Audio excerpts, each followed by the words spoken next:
a vestibular duct, a cochlear duct, and a tympanic duct. And what I'm looking for is the tectoral membrane and the vestibular membrane that are pretty much intact.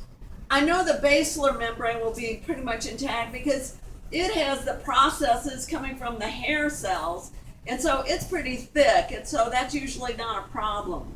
So just looking at these right off the bat, I think I just got lucky, and this is a nice one right here. We have a tear in the tympanic duct, but that's okay. So coming from the oval window, we would have the vestibular duct filled with perilymph, going around and coming back, perilymph in the tympanic duct. And what we find in the middle is the cochlear duct, also is called the scala media, the middle duct. Within it, we find the organocorti, or spiral organ, made up of the hair cells sitting on the basilar membrane, the tectoral membrane above the hair cells. So let's go to a higher magnification. Any questions on that? Go to a higher magnification on that.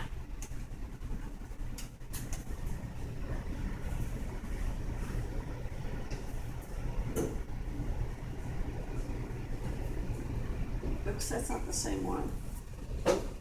Although that one, let me see. This one I like a little better. All right.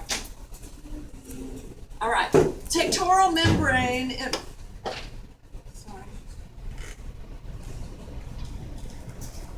Tectoral membrane. Sort of find the there's three ducts and there's three membranes. Vestibular duct, cochlear duct, tympanic duct. Three membranes: vestibular membrane, tectoral membrane, and basilar membrane. On the basilar membrane, we have the hair cells. 2 rows of hair cells, but we can barely tell those are cells. But we know they're sitting on the basilar duct. Those are the hair cells.